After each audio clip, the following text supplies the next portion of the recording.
Mission Possible students. Welcome to your next assignment, Mission Credibility. My name is Dr. Brandon Knight. I'm the director of our speech communication program here at William Carey University and also the director of our speech and debate program. For today's mission, I will have a group of students from our William Carey debate team to help illustrate one of the most important aspects that is often neglected about us in the professional world. What am I talking about? Credibility. You see, credibility is about being professional and trustworthy.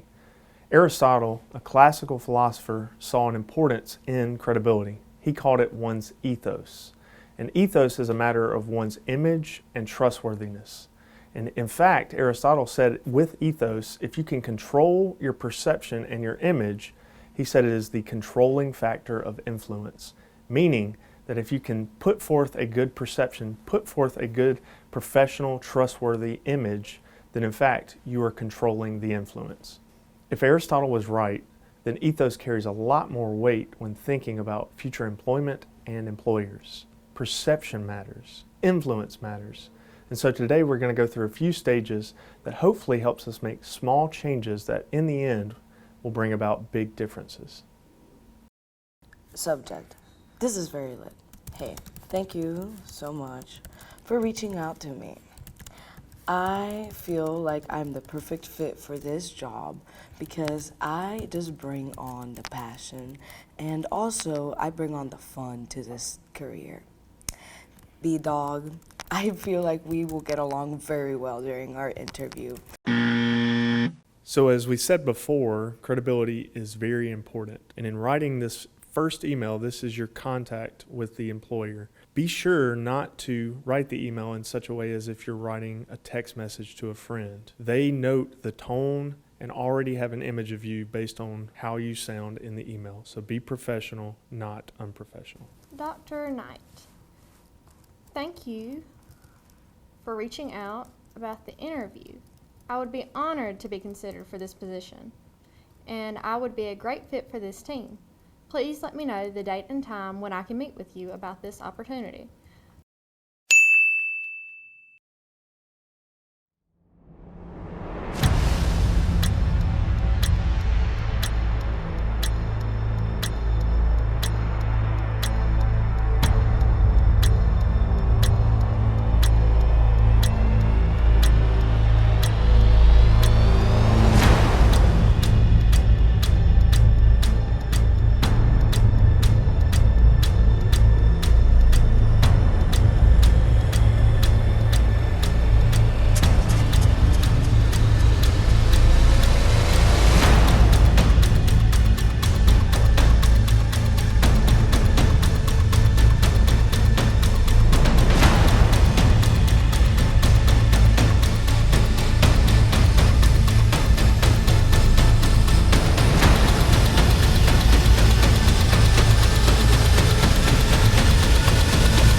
Notice that it seems as if one has been very thoughtful in how they dress for the interview, and the other one seems as if they did not take any thought at all. The difference primarily here is that one student understands that perception matters, that they are being evaluated, even in what they wear to a job interview. And that is going to make the difference between these two.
Handshakes are important. You can see with the first interviewer that as she comes in to shake hands, it is a weak grip and her arm is in fact limp. Now this sets a tone through her nonverbals that the employer, through that handshake, is thinking about her confidence, what she thinks of herself, and how she is going to fit into the team.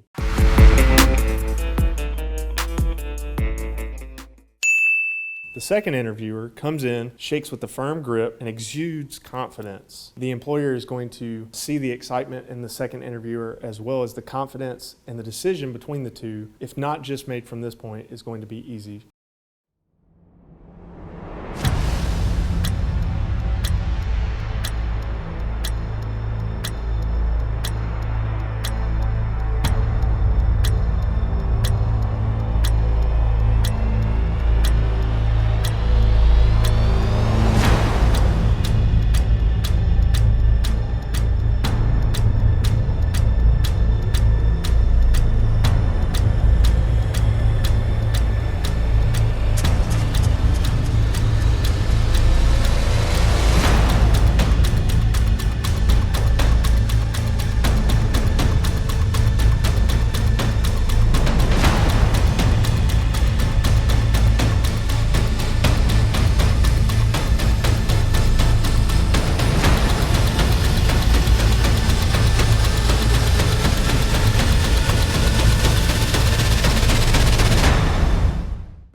Glad that you could come in today. Of course, in our initial email, we laid out a lot about our organization, the hours, the pay, and so I, of course, understand if you have questions.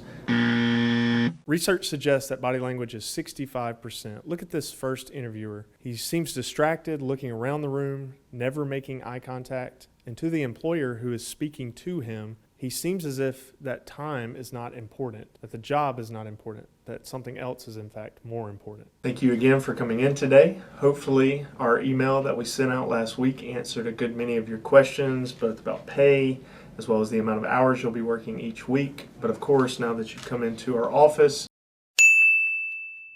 on the other hand, the second interviewer makes good eye contact. She shows through her nonverbal gestures, head nods, eye contact, that she is listening and paying attention, that her time is not wasted in this interview, that she wants the job. And again, it's all about perception and evaluation. And to the employer who's looking for the best fit for the job, it's going to be an easy decision.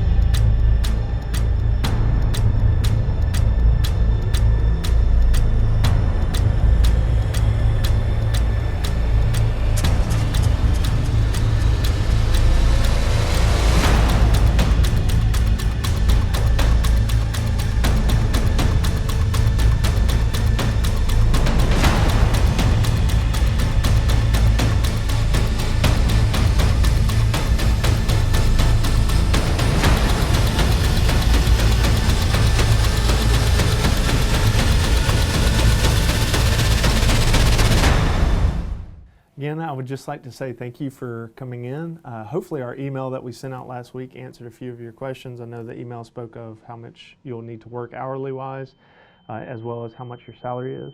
Of course, I can understand if there are other questions that you might have. So do you have any questions that I can possibly answer for you now? What? Active listening is important. In fact, it's different than just hearing. Notice the interviewer who seems as if they are active listening. When asked a question, drop the ball completely. Again, just want to say thank you for coming in. Hopefully our email that we sent to you last week answered questions both about how much you'll get paid salary-wise, as well as how much you need to work each week. But of course, I can understand if you have other questions that weren't answered. Are there any other questions that I can answer for you now? Yes, as a matter of fact, I have one question for you today, and that particular question is this. If I get sick, how many days do you guys offer for sick days, and do I get paid while I'm sick as well?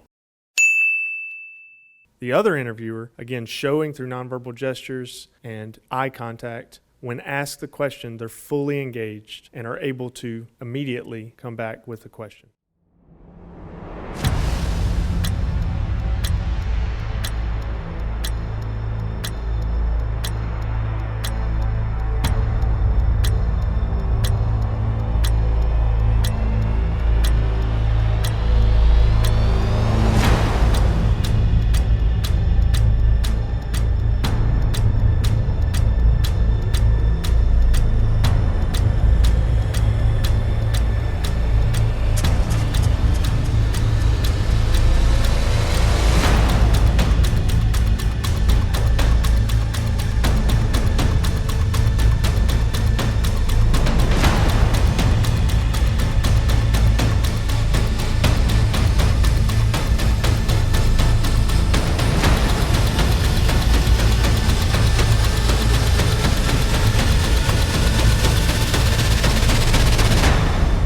So what do we learn from this?